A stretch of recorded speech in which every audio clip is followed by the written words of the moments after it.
오늘 말씀의 제목은 하나님은 많은 과실을 원하십니다. 하나님은 많은 과실을 원하십니다. 라는 제목으로 오늘 본문의 말씀 증거하도록 하겠습니다. 오늘 본문에서 예수님께서는 하나님을 농부라 비유하고 계시고 또 예수님 자신은 포도나무이다. 그리고 우리들은 그 포도나무에 붙은 가지이다. 이렇게 비유하고 계십니다. 그 당시 유대나라에서 가장 많이 하는 그 품목이, 농사 품목이 바로 이 포도나무였습니다. 그래서 예수님 자신은 이처럼 포도나무를 빗대어 오늘 저희에게 말씀을 주시는 것입니다. 그렇다면 우리가 하나님께서 농부시라면 이 농부 대신 하나님의 가장 큰 관심사는 무엇일까? 그것을 우리가 좀 생각을 해봐야 되는데, 바로 하나님께서 농부시라면 농부는 소출을 많이 얻는 것이 이 농부의 가장 큰 목표고 관심일 것입니다. 그와 같이 우리 농부 대신 하나님께서도 우리가 정말 많은 그런 소출과 또 열매를 맺기를 원하시는 것이 바로 우리 아버지의 하나님께서의 심정임을 저희가 잘 기억을 해야 하는 것입니다. 저희들은 흔히 이렇게 생각을 합니다. 우리 하나님께서는 하나님의 자녀들이 구원받는 일에 관심이 많으시다. 물론 맞는 말입니다. 그렇지만 우리가 예수 믿습니다 하고 고백하고 구원 얻기만 하면 그것으로 우리 하나님께서 만족하실까? 그것은 아님을 우리가 분명히 기억을 해야 됩니다. 결혼한 부부가 자녀를 낳는 것이 소원이잖아요. 그런데 또 막상 자녀를 낳으면 그 부모는 그 자녀가 아주 훌륭하게 성장하기를, 장성하기를 또 소원하는 것입니다. 마찬가지로 우리 하나님께서는 우리를 구원하신 다음 우리들이 더 많은 과실을 맺기를 소원하고 계십니다. 하나님께서 우리가 잎만 무성한 가지가 되지 않기를 원하심을 기억하셔서 하나님께서 원하시는 풍성한 수확을 이렇게 맺으시는 저와 여러분 되시기를 간절히 바라겠습니다. 오늘 그런 관점으로 오늘 이 말씀을 좀 살펴보려고 하는데, 본문 2절 중반절에도 보면요, 오늘 본문의 15장 2절 중반절에 보면 열매를 맺는 모든 가지는 더 많은 열매를 맺도록 이렇게 말씀하고 있습니다. 더 많은 과실을, 열매를 맺기를 원하고 계십니다. 여기에 이 더라는 단어가 영어로 more인데, 이게 더 많은, 단순한 과실이 아니라 더 많은 그런 열매를 의미하는 것입니다. 또 본문 5절에도 같은 의미의 말씀이 있습니다. 본문 5절에 보면, 중반절에 보면 그는 많은 열매를 맺으니, 여기도 많은이란 단어가 첨가가 되어 있습니다. 영어로 much인데 이것도 많은, 단순한 그런 단수의 열매가 아니라 많은 열매를 지금 의미하고 있는 것입니다. 또 8절에도 마찬가지입니다. 8절에도 보면 너희가 많은 열매를 맺어, 여기서도 열매가 아니라 많은 열매, 이렇게 많은 과실을 맺기 원하는 것이 바로 농부 대신 우리 하나님의 심정인 것입니다. 죽어라 1년 동안 농사를 하는데 1년 동안 농사 열심히 했는데 반타작도 안 하고 열매를 소출을 얻는다. 그러면 얼마나 그 농부의 심정이 타겠습니까? 이와 마찬가지로 우리 농부 되신 하나님께서는 저희들이 많은 과실을 맺기를 원하고 계신다는 것을 분명히 기억하셔야 되겠습니다. 하나님께서는 분명히 우리가 예수 믿습니다, 그런 고백만 하고 그런 기초적인 신앙에 머물러 있기를 원하시지 않습니다. 절대 그것으로 만족하지 않습니다. 하나님 편에서 볼 때 우리 각 사람들, 우리 성도들은 풍성한 소출을 원하는, 그런 기대할 수 있을 만한 그런 포도나무 가지인 것입니다. 그렇기 때문에 하나님께서는 기대를 가지시고 우리를 바라보시면서 이렇게 기다리시면서 우리를 이렇게 풍성하게 맺을 수 있도록 저희들을 잘 가꾸어 나가시는 것입니다. 그러면 하나님께서 자녀된 우리들에게 어떤 그런 과실을 맺기를 원하실까? 그것을 우리가 좀 살펴봐야 되는데, 우리가 하나님께서 원하시는 그 과실이 무엇인지를 알아야지 저희가 그것을 맺어드릴 수 있잖아요. 우리가 어떠한 과실을 맺어야 하느냐면요, 성경에서는 이 열매에 대한 여러 말씀을 주고 계십니다. 근데 그것들을 종합해보면 이 열매에 대한 성경의 가르침은 이렇게 정의를 내릴 수가 있습니다. 예수 믿는 사람이 신앙생활을 하면서 그리스도를 닮아가는 인격과 그를 따르는 삶을 통해 하나님을 기쁘시게 할 수 있는 그 모든 것이 과실이다. 이렇게 정의를 할 수가 있습니다. 우리가 예수님을 따라가면서, 정말 예수님을 닮아가면서 그 예수님을 닮은 인격과 또 그 하나님을 기쁘시게 하는 모든 행동들, 그 모든 것들이 바로 우리가 열매라고 이렇게 말할 수가 있는 것입니다. 성경에 보면 전도의 열매라고 설명하는 데도 있고요. 또 거룩한 삶을 사는 것도 열매라고 하는 데가 있습니다. 그리고 헌금하는 것도 열매이다. 이렇게 성경에서는 곳곳에서 우리가 열매에 대해서 말씀해주고 있습니다. 우리가 또 너무나 잘 아는 갈라디아서 5장 22절에서 23절에 보면요, 또 열매가 나오는데, 갈라디아서 5장 22절에서 23절 한번 읽어주시겠습니까? 그러나 성령의 열매는 사랑과 기쁨과 화평과 오래 참음과 친절함과 선함과 충성과 온유와 절제이다. 예, 성령의 9가지 열매잖아요. 여기서도 이 성령의 9가지를 설명하면서 열매이다, 이렇게 설명하고 있습니다. 이 성령의 9가지 열매는 그리스도의 인격을 닮아갈 수 있는 그런 요소들입니다. 이와 같이 예수님을 닮아서 우리 인격이 성숙해지는 것을 바로 열매라고 성경에서는 가르쳐주고 있습니다. 또 히브리서 13장 15절도 한번 읽어주시겠습니까? 히브리서 13장 15절. 그러므로 그분을 통하여 항상 하나님께 찬양의 제물을 드리자. 이것은 그분의 이름을 고백하는 입술의 열매이다. 예, 열매이다. 예배와 찬양이 또 열매이다, 이렇게 말씀해주고 있습니다. 그렇기 때문에 우리는 예배와 찬양을 절대로 소홀히 해서는 안 됩니다. 이 예배와 찬양의 삶, 바로 이것도 하나님께서 열매로 결산하시겠다, 우리에게 말씀해 주시는 것입니다. 오늘 이 시간까지 이렇게 예배드리는 이 모습, 하나님께서 귀하게 보시는 줄 알고 예배를 절대로 소홀히 여기지 마시고 예배를 귀중히 여기시는 저와 여러분 되시기를 간절히 바라겠습니다. 특별히 우리가 맺어야 할 열매가 무엇인지를 알기 위해서는요, 바로 우리가 붙어있는 포도나무가 예수님이라는 사실을 꼭 기억하셔야 돼요. 저희들이 붙어있는 나무가 예수님이다, 이 사실을 저희가 분명히 기억을 하고 있어야지 우리가 열매를 잘 맺을 수가 있습니다.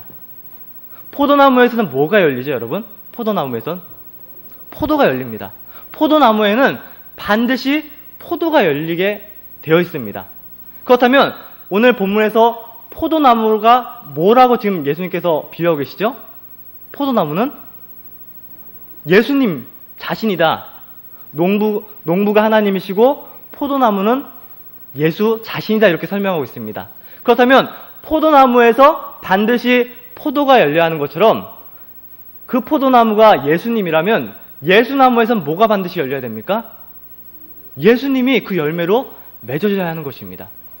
그런데 그 포도나무 대신 예수님의 우리가 가지로 붙어 있습니다.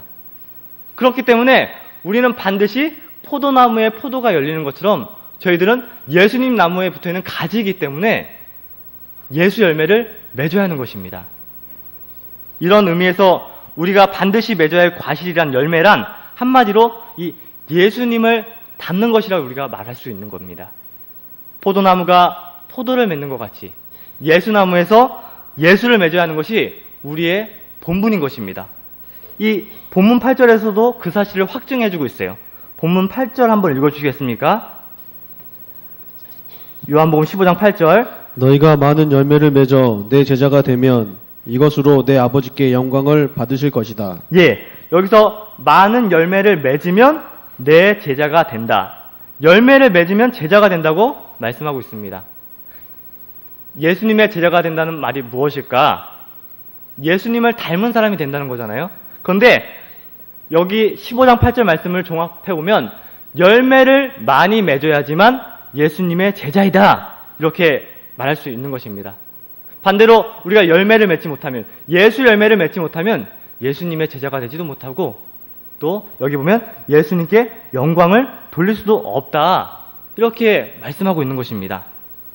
그러므로 우리는 오늘 이 말씀을 가지고 고민하면서 들어야 합니다. 저 자신도 이 본문의 말씀을 한 주일 동안 묵상하면서 참 마음이 많이 저려오는 것을 느꼈습니다. 과연 내 인격이 예수님을 닮은 인격일까? 그렇게 주님을 많이 닮았다고 말할 수 있을까? 닮은 것이 많다면, 예수님의 인격을 닮은 것이 많다면 하나님께서 분명히 영광 받으신다고 오늘 말씀하셨는데, 과연 나는 얼마나 주님을 따르며 살고 있을까? 말할 수 있을까? 농부가 포도송이에 포도가 많이 맺히면 기뻐하고 즐거워하잖아요. 그처럼 우리가 예수나무에 붙어있는 가지로서 이 예수님의 열매를 많이 맺어야지만 농부 대신 하나님께서 우리를 보면서 기뻐하고 즐거워할 텐데, 과연 하나님께서 우리를 보시며 기뻐하고 즐거워하고 계실까? 그 부분을 생각하니까 너무나 가슴이 저려오는 것입니다. 오늘 우리 집사님께서도 기도하셨는데 이제 한 달 남았습니다. 올 한 해도. 과연 올 한 해 하나님께서 열심히 우리를 정말 가꾸어 주시고 물도 주시고 햇빛도 주시고 그랬는데, 과연 나는 그 하나님의 은혜를 기억하면서 과연 예수님을 닮은 그런 많은 열매를 맺고 있을까? 이제 결산할 때가 다가오고 있습니다. 저 자신이 이렇게 고민하고 가슴이 저리도록 아파한 것처럼 이 시간 우리 성도님들도 고민하시면서 자신을 돌아보시는 저와 여러분 되시기를 간절히 바라겠습니다. 사람들 눈에 보이지 않는 그런 비밀스러운 것까지 깨뚫어 보시는 하나님께서 우리의 인격과 우리의 믿음의 삶을 보시고 정말 예수님을 많이 닮았구나, 또 정말 과실이 많은 포도나무구나, 이렇게 만족하시고 계신다면 그 인생은 얼마나 기쁜 인생이겠습니까? 그러나 반대로 그렇지 못하다면 하나님께서 얼마나 안타까워하실까? 우리가 이 하나님의 심정을 좀 헤아려 봐야 합니다. 예수님을 오래 믿었는데도 자녀들 눈에는 변해 보이지 않는 그런 부모님의 모습, 또 집사인데 장로인데 서로 바라봤을 때 존경심이 보이지 않는 모습, 이웃이 볼 때, 믿지 않는 이웃이 볼 때 저 사람은 분명히 교회 다니는 게 확실한데 그 사람의 생활을 봤을 때는 전혀 특별한 게 보이지 않는 그런 모습. 과연 이러한 모습이 우리 안에 있다면 많은 열매를 기대하시는 하나님께서 얼마나 슬퍼하실까? 이것을 이 시간 저 여러분이 생각을 좀 해보셔야 하겠습니다. 오늘 한국교회와 또 이 전 세계 교회가 왜 이 모양이 되었는가? 뭐 여러 이유가 있겠지만 사실 바로 이겁니다. 오늘 이 본문의 말씀이에요. 잎만 무성한 포도나무 가지들이 많기 때문이에요. 겉으로 보기에는 너무나 좋아 보여요. 그러나 가까이 가서 보면 그냥 헐만 좋아요. 가까이 가서 보면 하나도 열매가 맺어지지 않습니다. 포도나무인지 알고 가서 가까이 보니까 이제 포도 맺었으니까 그거 다 이제 걷어야지. 그런데 막상 가까이 보니까 열매가 없어요. 근데 바로 이러한 모습이 오늘날 한국 교회의 모습입니다. 우리들의 모습일 수도 있습니다. 그래서 이렇게 한국 교회가 오늘날 이처럼 세상으로부터 지탄을 받고 있는 것입니다. 우리는 이 말씀을 좀 가슴 아프게 받아야 됩니다. 그리고 진지하게 좀 살펴보세요. 주님께서 나를 보실 때 과연 주님께서 만족할 만한 열매가 지금 있는가? 내가 주님을 만족하게 할 만한, 또 주님을 기쁘시게 할 만한 그런 처지에 있는가? 그렇게 살펴보시는 저 여러분 되시기를 좀 간절히 바라겠습니다. 하나님께서는 그래도 감사하게 우리들이 열매를 기대할 만한 그런 포도나무로 가지로 보고 계세요. 그렇기 때문에 지금도 그 일을 해나가고 계십니다. 하나님께서 열매를 얻기 위해서 무슨 일을 하시느냐면 오늘 본문에서 두 가지 일을 하십니다. 두 가지 일을 하시는데요. 해마다 그 포도 농사를 짓는 농부는 꼭 해야 하는 일이 반드시 있습니다. 그것이 무엇이냐면 전지예요, 전지. 쉽게 얘기해서 가지치기잖아요, 가지치기. 그 일을 포도 농부는 반드시 합니다. 그 농부가 포도나무 하나하나를 일일이 찾아다니면서 손으로 들어보고 살펴본 다음에 죽은 가지를 잘라내버립니다. 왜 죽은 가지를 잘라내죠? 너무나 이건 쉬운 일이잖아요. 그 죽은 가지를 잘라내지 않으면 정상적인 그런 가지에게도 영향을 미쳐가지고 그대로 놓아두면 병균이 득실득실해서 정상적인 포도나무 가지도 다 망하기 때문에 이 농부는 그 말라버린 가지, 그것을 다 잘라내는 것입니다. 우리 하나님께서도 과실을 많이 맺도록 하기 위해서 가지치기를 하신다고 말씀하고 있습니다. 본문 2절 말씀을 다시 보면요. 본문 2절 말씀에 보면 내 안에 있으면서도 열매를 맺지 않은 모든 가지는 아버지께서 제거하신다. 이렇게 말씀하고 있습니다. 전지를 하신다는 거예요. 그 가지치기를 하신다는 말씀입니다. 이 제해버리는 것. 하나님께서는 죽은 가지나 소망 없는 가지를 완전히 잘라버리십니다. 그러면 이 죽은 가지는 누구일까? 죽은 나무는 누구일까? 두 가지 해석이 있습니다. 그런데 이 두 가지 견해를 우리는 다 받아들였으면 좋겠어요. 첫 번째 해석은 이 죽은 나무는 누구일까? 바로 이 가룟 유다와 같은 사람이다. 가룟 유다. 불택자들을 가리키는 것이다. 그래서 그것을 하나님께서 잘라내는 것이다. 맞는 말씀입니다. 그런데 오늘 좀 더 중요하게 여러분과 살펴보고 싶은 것은 두 번째 견해예요. 이 열매를 맺을 수 없는 가지, 이 죽은 가지는 누구인가? 교회를 다니지만 건성으로 다니면서 그런 다니는 사람들, 그런 사람들이 바로 죽은 가지이다. 열매 맺지 못하는 가지이다. 첫 번째 견해도 맞고 두 번째 견해도 맞다고 저는 생각을 합니다. 불택자를 가리키면서도 교회를 다니고 있지만 건성건성 다니고 또 열매를 맺지 못하는 그런 사람들, 바로 그런 사람들을 우리 하나님께서는 가지치고 제거하시는 일을 지금 하고 계시는 것입니다. 입으로는 주여 주여 고백하지만 그 삶에는 예수님을 닮은 인격이 없어요. 그 삶에는 예수님을 닮은 열매를 맺지 못합니다. 바로 그런 사람들이 교회를 다니고 있지만 가지치기를 당할 수밖에 없는 그런 사람들인 것입니다. 이런 부류의 사람들을 하나님께서는 제하시는 일을 하고 계시는 것입니다. 반대로 하나님께서 또 하시는 일이 있는데 제하시는 일을 하시면서 동시에 깨끗하게 하시는 일을 우리 하나님께서 하고 계십니다. 왜 깨끗하게 하시냐면 오늘 본문의 15장 2절 하반절에 보면 열매를 맺는 모든 가지는 더 많은 열매를 맺도록 깨끗하게 하신다. 자, 지금 하나님께서 어떤 나무를 더 깨끗하게 하고 계신다고 말씀하고 있습니까? 열매를 맺는 가지, 나무를 더 깨끗하게 하신다고 말씀하고 있습니다. 과실을 맺는 가지를 깨끗하게 하시는 것입니다. 주님은 특별히 오늘 본문에서 이 열매를 맺는 가지, 특별히 깨끗하게 하는 가지를 제자들이라고 말씀하고 있습니다. 그리고 더 나아가 예수님 믿는 우리들을 바로 과실을 맺을 수 있는 가지로 보시고 깨끗하게 하시는 일을 지금도 하고 계시는 것입니다. 너무나도 감사하게 하나님께서는 우리를 조금만 손질해주면 많은 소출을 얻을 수 있는, 많은 열매를 맺을 수 있는 그런 가지로 보고 계세요. 그렇기 때문에 하나님께서는 오늘도 여전히 포기하지 않으시고 저희들을 사랑하시고 또 이렇게 은혜 내려 주시는 것입니다. 그러면 우리가 더 많은 과실을 맺도록 하기 위해서 하나님은 어떤 방식으로 깨끗하게 하실까? 깨끗하게 하시는 방식이 있는데 그것은 두 가지입니다. 첫 번째는 하나님의 말씀을 가지고 우리를 깨끗하게 하십니다.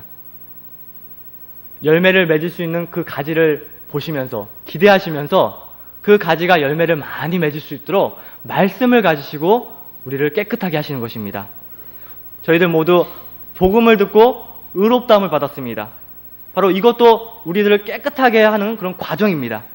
또 매일매일 하나님의 말씀을 가지고 그 영의 양식을 가지고 저희들을 또 교훈하고 계십니다. 이 모든 것들이 바로 저희들을 깨끗하게 하시는 그런 과정이십니다. 오늘 이 시간, 이 오전부터 이 오후 시간까지 왜 우리 성도님들께서 이 말씀을 길게 듣고 계십니까? 바로 하나님께서 주시는 이 말씀을 통해 나를 깨끗하게 하시는구나. 그렇기 때문에 우리가 지금까지 이 시간에 앉아서 하나님의 말씀을 듣고 있는 것입니다. 그렇기 때문에 하나님의 말씀을 잘 들으면 과실을 맺을 수밖에 없는 것입니다. 그 하나님 말씀을 마음판에 잘 새기면 하나님께서 기대하시는 많은 열매를 우리가 맺을 수 있는 것입니다. 그렇기 때문에 그 말씀을 우리가 마음속에 잘 담는 것이 너무나 중요해요. 두 번째로 하나님께서 우리가 열매를 많이 맺을 것을 기대하시면서 깨끗하게 하시는 두 가지 일이 있는데 그 마지막 방법은 징계하시는 것입니다. 징계하시는 것. 요한계시록 3장 19절 말씀 한번 읽어주시겠습니까? 요한계시록 3장 19절. 나는 내가 사랑하는 자마다 징계하니 그러므로 너는 열심을 내고 회개하여라. 예. 자, 뭐라고 말씀하십니까? 사랑하는 자를 책망하고 징계한다 말씀하고 있습니다. 안타깝게도 우리가 신앙생활을 할 때 보면 매를 맞을 때가 있습니다. 매를 안 맞고 우리가 신앙생활을 하면 좋은데 사실 그러기는 쉽지가 않아요. 그러기는 참 쉽지가 않습니다. 저희들이 자녀를 키울 때도 마찬가지잖아요. 매를 맞고 자라난 자녀들과 매를 전혀 맞고 자라나지 않은 자녀. 물론 잘해서 매를 맞지 않았으면 다행인데 너무나 부모님이 귀하게 키우셔서 매를 전혀 대질 않았어요. 근데 그 아이들이 이렇게 커서 비교해보면 그래도 잘못했을 때 매를 맞고 자라난 자녀들은 나중에 어려운 일을 만나도 잘 이겨낼 수가 있어요. 그러나 너무 오냐 키운 자녀들은 어때요? 너무나 그 따뜻한 온실에서 키웠기 때문에 나중에 어려운 일을 만나면 이게 헤쳐나가지를 못해요. 하나님의 심정도 그거와 마찬가지인 것 같습니다. 우리 하나님께서는 잘 참아주세요. 인내해주세요. 우리 하나님께서 매번 우리가 잘못할 때마다 그때마다 매를 드시고 징계하시고 진노하신다면 저희들은 아마 살아남지를 못할 것입니다. 그러나 우리 하나님은 기다리시고 참아주시고 또 끝까지 돌이키기를 바라시다가 그래도 돌이키지 않는다면 그때 매를 드시는 것입니다. 그래서 바로 서서 열매를 많이 맺는 그런 인격으로 변화시키기 위해서 우리 하나님께서는 징계하시는 것입니다. 예수 믿는 사람들 이렇게 보면 그 모습이 보여요. 믿음 좋다, 또 정말 신앙생활 잘하신다, 그런 분들 딱 살펴보면 대부분 연단 많이 받으신 분들이에요. 그렇잖아요? 많이 연단 받으시고 고생하셨기 때문에 믿음이 있으세요. 징계를 좋아하는 사람은 아무도 없지만 우리가 과실을 많이 맺기 위해서는 이 하나님의 징계가 필요한 것입니다. 그렇기 때문에 하나님께서 징계하시는 거예요. 사랑하기 때문에.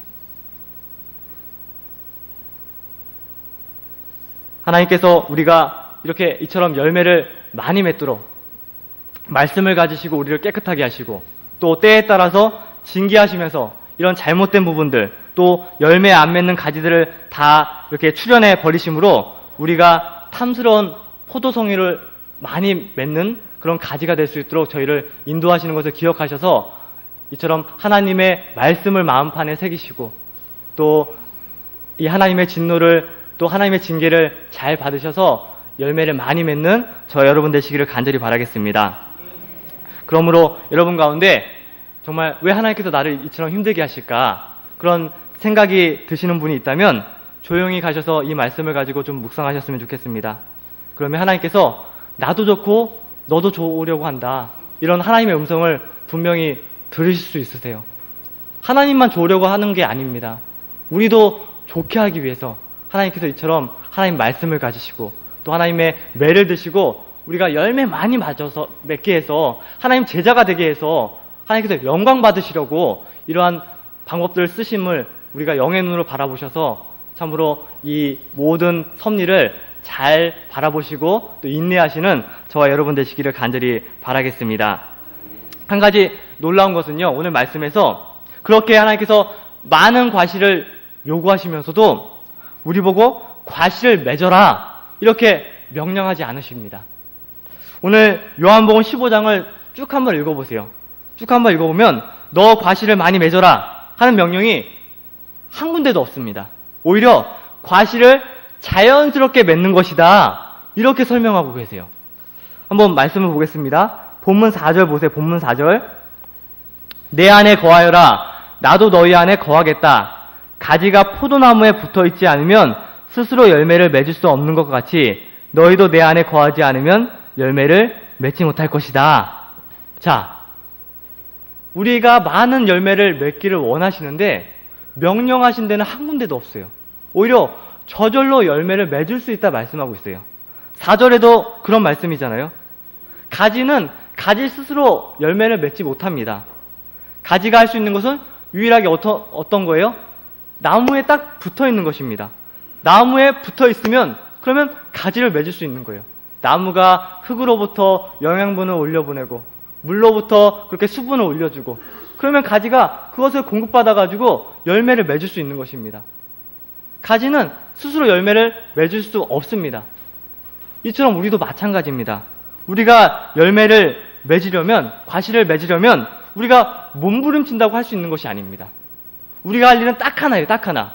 뭐죠? 포도나무 대신 예수님께 딱 붙어 있으면 우리는 많은 열매를 맺을 수가 있는 것입니다. 성경에 과실을 많이 맺어라 하지 않으시고 내 안에 거하라 하는 그 명령만 거듭 반복하시는 말씀에는 바로 이런 이유가 있는 것입니다.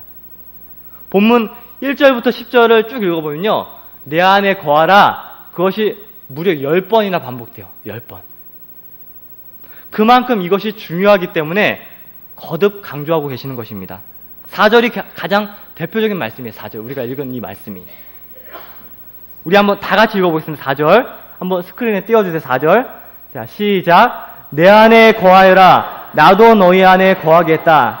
가지가 포도나무에 붙어있지 않으면 스스로 열매를 맺을 수 없는 것 같이 너희도 내 안에 거하지 않으면 열매를 맺지 못할 것이다.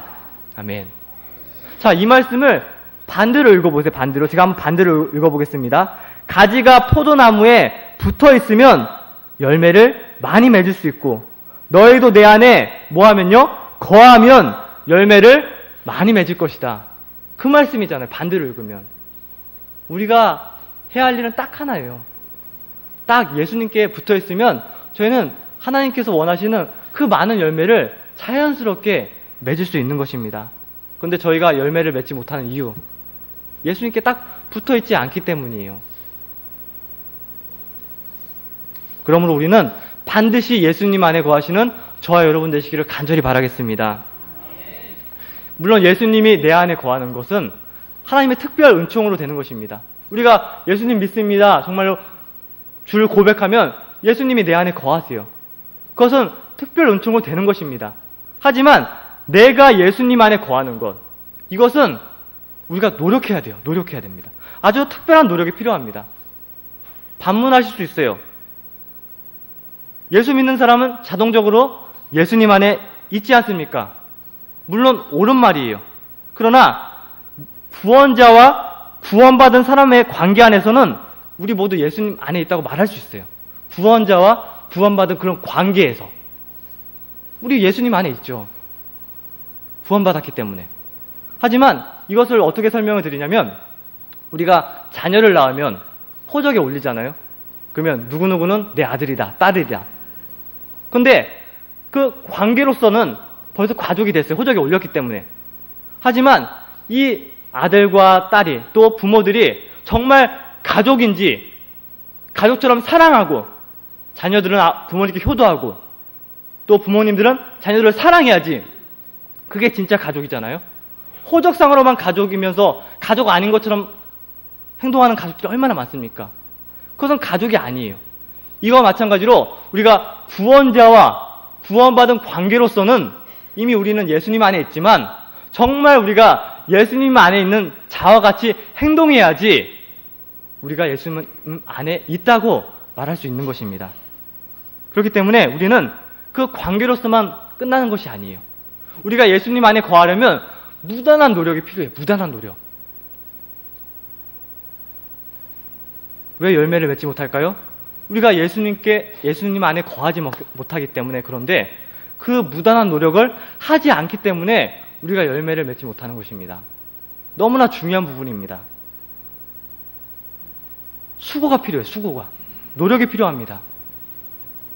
이 예수님 안에 거한다는 말이 무슨 의미일까?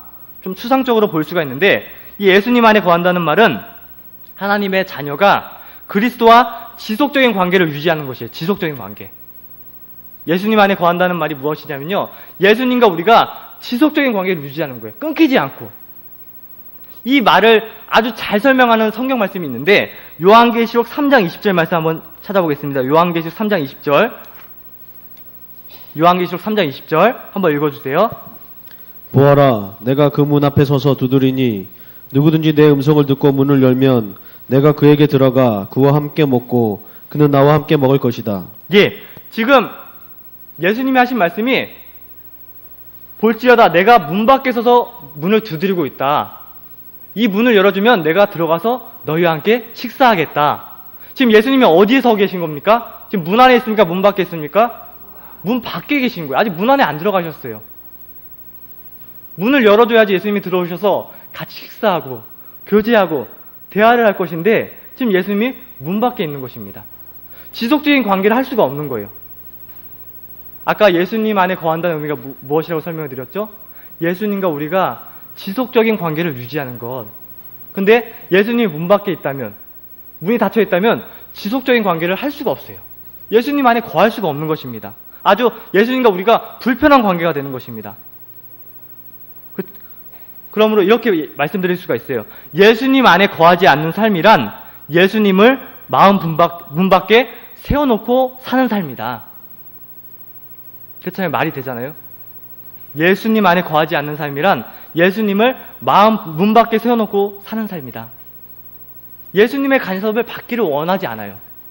이건 마치 이렇게 설명을 할 수가 있습니다. 한참 동안 예수님 믿고 살다가 가끔씩 예수님 밖에 계세요? 예수님 거기 계세요? 예수님 믿고 살다가 예수님 살았어요? 죽었어요? 가끔씩 그렇게 예수님 찾는 거예요. 그것은 절대로 예수님 안에 거하는 삶이 아닌 것입니다. 그런데 이렇게 생활하는 성도들이 너무나 많습니다. 우리가 예수님과 늘 딱 붙어 있어야지 늘 이렇게 생각은 하죠. 그러나 실제적으로는 예수님을 문 밖에 세워놓고 있는 거예요. 문 밖에. 물론 예수님을 인정하죠. 그런데 예수님을 내 안으로 모셔드려야 되는데, 예수님과 식사하며 교제하며 예수님과 대화해야 되는데 그런 삶은 살지 않는 것, 바로 그것이 예수 안에 거하지 않는 삶입니다. 우리 성도님들께서는 이 문 밖에 예수님을 세워두지 마시고 그 문을 여시고 늘 지속적으로 예수님과 교제하시고 예수님과 식사하시고 예수님과 대화하시는 저와 여러분 되시기를 간절히 바라겠습니다. 오늘 이 예수님을 마음에 모시고 이 사는 삶을 살면서 우리가 어떤 노력을 해야 될까? 우리가 노력을 부단히 해야 되고 수고해야 된다고 했는데 그 두 가지 비결을 7절에서 말씀해주고 있습니다. 7절 본문 7절 읽어보면요. 너희가 내 안에 거하고 내 말이 너희 안에 거하면 무엇이든지 너희가 원하는 것을 구하여라. 그러면 너희에게 이루어질 것이다. 지금 같은 그런 구절이 반복되고 있습니다. 너희가 내 안에 거하고 내가 너희 안에 거하면 많은 열매를 맺을 것이다. 이게 지금 계속 반복되고 있는데요. 이 7절만 좀 특별해요. 7절만. 자, 5절과 7절 말씀을 비교해 보세요. 5절 말씀 보면 그가 내 안에 거하고 내가 그 안에 거하면 이렇게 말씀이 되고 있는데 7절에 보면 너희가 내 안에 거하고 내 말이 너희 안에 거하면 내 안이 내 말로 바뀌고 있습니다. 이 내 말이란 말씀을 가리키는 것입니다. 또 7절 말씀 계속 읽어보면 무엇이든지 너희가 원하는 것을 구하여라. 그러면 너에게 이루어질 것이다. 우리가 이 예수님을 우리 안에 모시는 삶을 살려고 노력을 해야 되는데 그 노력 가운데서는 두 가지 비결, 바로 이 내 말, 바로 말씀과 또 기도를 가리키는 것입니다.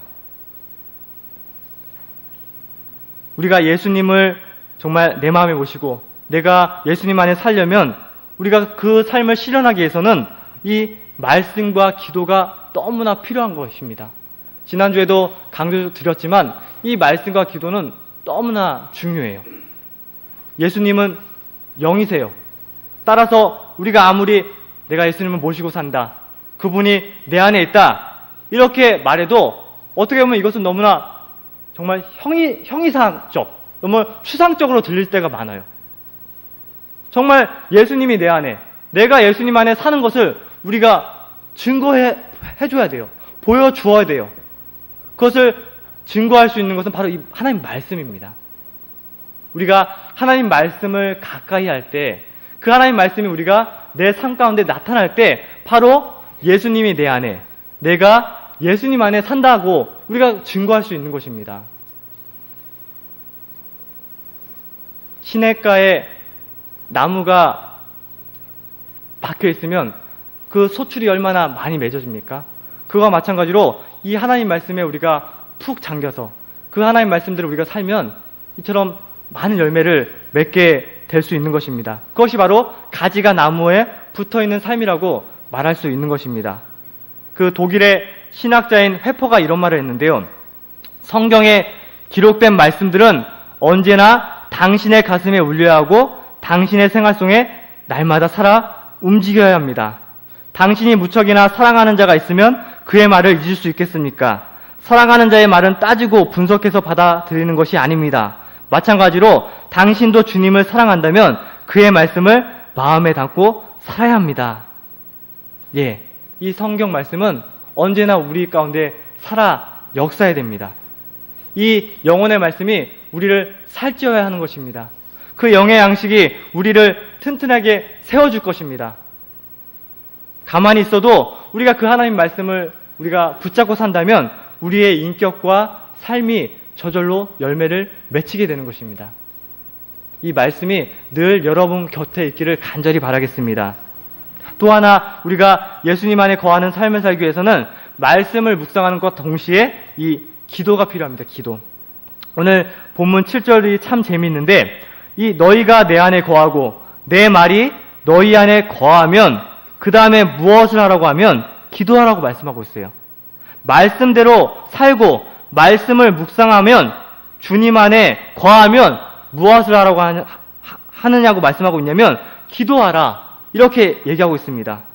왜 말씀대로 살고 말씀을 묵상하는 동시에 그 다음에 기도하라고 말하고 있을까? 여기는 매우 중요한 의미가 있습니다. 사실 우리가 기도하기 너무 어려워요. 기도 억지로 할 때 많잖아요. 제가 참 곤란할 때가 한 가지 있는데 기도 순서를 제가 이렇게 하잖아요. 그런데 가끔씩 너무 기도 어려워서 이번 주는 좀 빼주세요. 그 부탁이 전 너무 어려워요. 예. 그런데 우리가 왜냐하면 이 생활이 제대로 되어 있지 않기 때문이에요. 여기도 보면 말씀이 내 안에 거하면 그 다음에 기도하라 얘기하고 있잖아요. 말씀을 묵상하고 말씀을 순종하고 말씀이 내 삶 가운데 구현이 된다면 기도하는 것이 절대로 억지로 되는 것이 아니에요. 자연스럽게 되는 것입니다. 이것이 바로 중요한 의미예요. 우리가 말씀대로 살면 하나님과 대화하는 것, 기도는 결국 하나님과 대화하는 것인데 이것이 너무나 자연스럽습니다. 너무나 편해요. 기쁩니다. 그렇기 때문에 이 말씀의 묵상, 말씀의 생활화, 그 다음에 기도가 이어지는 것, 이것이 너무나 중요한 것임을 우리가 기억을 해야 되겠습니다. 우리가 예수님 안에 거하려면 이 기도의 세계를 좀 알아야 돼요, 여러분. 기도의 세계를 알아야 됩니다. 말씀의 생활화도 중요하고 이 기도의 생활화도 너무나 중요합니다. 이 두 가지를 해야지만 우리가 예수님 안에 거하는 것입니다. 신앙생활은 여러분 삭막한 사막이 아니에요. 신앙생활은 뒤에서 하나님께서 막 매를 때리니까 억지로 하는 것이 아닙니다. 여러분 말씀 생활하는 것, 말씀 지키는 것, 기도하는 것 억지로 하고 계세요? 아니잖아요. 너무나 기뻐서 예수님 안에 거하고 내가 예수님 안에 거하고 예수님이 내 안에 거하니까 너무나 기쁘고 즐거우니까 막 예수님과 식사하는 게 너무나 즐거워요. 그렇기 때문에 말씀 생활하는 게 기쁘고 기도하는 게 너무나 기뻐요. 그게 신앙생활이잖아요. 저와 여러분들은 그런 기쁜 신앙생활을 하고 있다고 말할 수 있습니다. 그렇잖아요? 우리가 이런 신앙생활을 해야 됩니다. 억지로 하는 말씀, 억지로 하는 기도, 뒤에서 목사님이 하라니까 하나님 막 매를 때리시니까 그렇게 억지로 끌려가서 하는 신앙생활이 아니라 정말 이런 기쁨을 맛보면서 하는 신앙생활을 바로 이것이 예수님이 내 안에, 내가 예수님 안에 거하는 그런 신앙생활인 것입니다.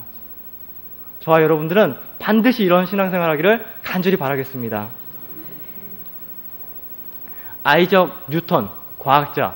물론 우리랑은 좀 맞지 않는 부분이 있지만 그분이 이런 고백을 한 것을 읽어본 적이 있는데, 뉴턴이 이런 말을 해요. 나는 망원경으로 수백만 마일 떨어진 우주 공간 속을 들여다볼 수 있다. 그러나 그 망원경을 옆에 내려놓고 방에 들어가 문을 닫은 채 무릎을 꿇고 기도하면 이 땅에 있는 모든 망원경을 다 동원해서 볼 수 있는 것보다 더 많은 것을 볼 수 있다. 천상의 것들을 더 많이 볼 수 있으며 하나님에게도 더 가까이 나아갈 수 있다. 뉴턴이 이런 고백을 합니다. 너무나 중요한 고백이에요. 우리가 예수님 안에 거하려면 예수님과 기도하는 생활, 이것이 너무나 중요합니다. 우리는 오늘날 어떨까? 좀 결산하는 의미로 한번 생각해 보세요. 오늘 말씀 이렇게 살펴보시면서 나는 과연 말씀과 기도를 위해 얼마나 심혈을 기울이고 있는가? 불행하게도 오늘날 많은 현대 성도들이 너무나 이 말씀과 기도의 생활에 방해를 받습니다. 정말 꾸역꾸역 억지로 해가는 경우가 너무나 많은데 저희들은 그래서는 안 됩니다. 왜 우리가 말씀과 기도를 하지 못할까? 물론 우리가 게을러서 또 요새 너무나 바빠서 그럴 수 있지만 마귀가 그렇게 하는 것입니다. 마귀가 하는 계략이 뭔지 아세요, 여러분? 마귀는 요새의 계략은 전략이 바뀌었어요. 예전에 중세시대처럼 완전히 뭐 죽음을 줘가지고 막 핍박을 줘가지고 막 무슨 사자굴에 넣어서 그렇게 하지 않습니다. 요새 어느 곳에 그렇게 하는 곳이 있어요. 특히 한국의 교회 성도들에게 그러는 것 같아요. 마귀들은 교회 다니게 해요. 신앙생활 하게 해요. 그런데 꾸역꾸역 억지로 그냥 한운동 만운동 하게 해요. 그래서 신앙생활은 못하게 하지는 않아요, 마귀가. 왜냐하면 아예 못하게 하면 오히려 이 사람들이 더 열심히 할 것을 아니까 이제 이 방법이 통하지 않구나 하니까 좀 편하게 신앙생활 할 수 있게 만들어줘요. 그러니까 이게 아주 전략이 아주 제대로 먹힌 거예요. 성도들이 막 힘을 못 잃어요. 억지로 신앙생활하고 억지로 말씀 읽고 억지로 기도생활하니까 이건 뭐 다 죽어가요. 다 죽어가. 이게 마귀의 계략입니다.